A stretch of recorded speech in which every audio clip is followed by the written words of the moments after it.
La culture n'est pas un luxe. Mardi, des représentants des métiers et des arts de la scène ont mené une action symbolique devant le Grand Conseil vaudois. Ils réclament la réouverture des théâtres, des cinémas et des autres lieux culturels d'ici le 4 janvier. Aujourd'hui, sur notre plateau, on donne la parole à l'association Action Intermittence. Fabienne Abramovic, vous en êtes la directrice. Merci beaucoup d'être avec nous. Vous avez un message fort à faire passer. Plusieurs combats tout au cours de ces derniers mois. Aujourd'hui, le plus fort, il se passe au niveau du Parlement, une motion qui a été déposée. Voilà, exactement. Ça fait 9 mois que nous y travaillons avec la Task Force nationale, toutes les organisations professionnelles, syndicales et toutes les organisations qui soutiennent la culture au niveau suisse. Donc elles sont nombreuses. Elles sont en Suisse allemande, elles sont en Suisse romande et en Suisse tessinoise. Donc c'est un mouvement puissant. Ça fait 9 mois que nous y travaillons.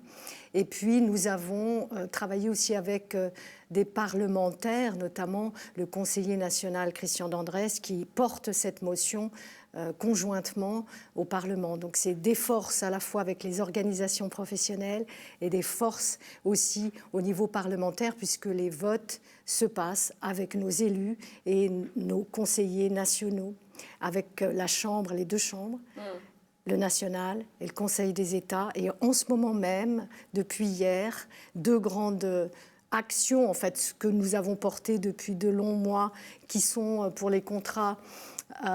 Qu'est-ce que vous demandez exactement ? Alors, il y a 2 choses en tout cas, mais il y en a parmi celles-ci, il n'y en a que 2 en fait pour l'instant. C'est les RHT avec les contrats à période déterminée, c'est-à-dire de soutenir les employeurs qui, en cas de cessation d'activité, puissent démarcher auprès des RHT, donc du chômage, pour pouvoir dédommager les contrats à période déterminée. Ce sont des contrats qui protègent un tout petit peu plus, et c'est les contrats qu'on nomme des intermittents et des intermittentes du spectacle et de l'audiovisuel. Ça, c'est une chose, c'est très important. Et puis l'autre chose, c'est cette motion qui protège les salariés dans la durée, puisqu'en fait, ces contrats sont courts. On peut s'imaginer que la fragmentation du travail, plus l'éboulement au fur et à mesure des mois, des possibilités d'obtenir des contrats, provoque une grande précarité pour les salariés aussi. Alors, il y a les indépendants et indépendantes qui ont un statut spécifique et différent que les intermittents qui ont un statut singulier spécifique dans l'assurance chômage. C'est ça, parce qu'aujourd'hui, on ressent qu'il y a urgence, un besoin du côté de la culture de retourner sur scène, une situation qui est évidemment précaire. Pourquoi est-ce que ça a pris autant de temps pour être entendu et pour faire en sorte que les choses bougent, selon vous ? Vous savez, la politique, d'abord, c'est toute une mise en œuvre démocratique, tout un processus. Ensuite, il y a eu quand même une sidération au mois de mars, tout était gelé. Il faut remarquer que les acteurs et actrices culturelles ont respecté vraiment de manière assez forte toutes les consignes, avec beaucoup de respect. Les institutions ont travaillé sur des plans sanitaires déjà dès le mois de juin, alors qu'il n'y avait pas encore des protections financières suffisantes. En septembre, la loi Covid d'urgence 2019 propose des mesures, mais qui sont de toute façon pas adéquates. Et en octobre, de nouveau, refermeture. C'est extrêmement violent, extrêmement grave. Pourquoi est-ce que ces mesures Covid, justement, ne sont pas adéquates ? On a l'impression qu'il y a plusieurs réalités dans le milieu culturel et c'est finalement une cohérence, un ensemble qui manque. Alors, c'est simplement que structurellement, au niveau de l'organisation, nous avons les institutions, les entreprises culturelles et les associations, les troupes et les compagnies, qui, elles, démarchent aussi pour obtenir des subventions. Donc, les institutions culturelles ou entreprises culturelles ne sont pas elles-mêmes forcément les employeurs. Quand on parle des théâtres, elles font appel à des troupes qui, elles, sont officiellement au niveau statutaire des employeurs. Et puis ensuite, il faut pouvoir administrer, pas seulement aux institutions culturelles, des mesures qui tiennent compte des individus, c'est-à-dire des indépendants et indépendantes et des salariés. Donc en fait, ça, c'est 2 statuts qui demandent vraiment des mesures tout à fait spécifiques au niveau du code des obligations du travail. Et c'est là où il y a eu une très grande confusion, même sémantique, des indépendants. Non, ce n'est pas seulement des institutions, parce qu'on le confond souvent, indépendants liés à l'indépendance hors institution.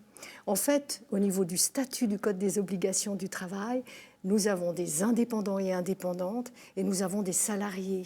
Pour l'instant, les indépendants et les indépendantes sont maltraités et les salariés indépendants des institutions, etc., sont tout simplement pas traités. Ouais, c'est vrai que cet environnement économique au niveau de la culture, on n'en a pas l'habitude d'en entendre parler. Quelle est la valeur économique de la culture en Suisse ? Alors en Suisse, elle est extrêmement puissante puisqu'on a eu des statistiques qui sont sorties puisque ça représente plusieurs milliards. Donc il faut savoir qu'un franc donné à la culture en ramène 4 sur le terrain. C'est-à-dire que l'importance de la culture permet aussi à tous les secteurs autour, que ce soit les commerces, l'hôtellerie, le tourisme, les voyages, etc., de pouvoir fonctionner. Donc en fait, un artiste produit une chaîne de conséquences économique extrêmement important dont on oublie souvent que ce n'est pas seulement un bien collectif, mais il profite à l'ensemble, pas seulement en termes de biens, vous voyez, c'est aussi une richesse économique importante pour notre pays. Ouais. Derrière nous, des images de votre comité, un message aussi à faire passer, la culture est un métier, c'est ça le résumé finalement de nos propos aujourd'hui. La culture est un métier et la culture n'est pas un luxe. Et puis, elle est composée de différents corps de métier. Il y en a plus de 900, plus de 1000. Alors là, vous avez des représentants et représentantes de tous nos métiers. Il y a la musique, il y a la danse, les chorégraphes, les musiciens, les cinéastes, les administrateurs et administratrices qui sont venus, techniciens, techniciennes, qui ont travailler ce clip avec l'association. Aujourd'hui, le plus gros besoin, qu'est-ce qu'il faut que ça change rapidement, là, tout de suite, maintenant ? Qu'est-ce que les autorités doivent comprendre ? La protection sociale des artistes et des acteurs culturels, c'est fondamental. Alors nous sommes en marche parce que même si nous n'obtenons pas gain de cause avec cette motion, on a travaillé pendant de longs mois avec toutes les associations. Ce qu'il faut comprendre, c'est qu'à la retraite, un artiste sera forcément aux prestations complémentaires, qu'il soit indépendant ou salariés, parce que la fragilité sur le secteur de l'emploi est extrême puisque c'est toujours des mandats courts. À partir du moment où il n'y a que quelques contrats dans l'année, on peut s'imaginer ce que ça donne pour un homme et pour une femme après 44 ans d'exercice. Eh bien, c'est les prestations complémentaires. On sait que le niveau de vie, de salaire ou de mandat est extrêmement faible. Voilà. Fabienne Abramovic, directrice du comité Action Intermittence, merci beaucoup de nous avoir accordé ces quelques instants. Merci beaucoup.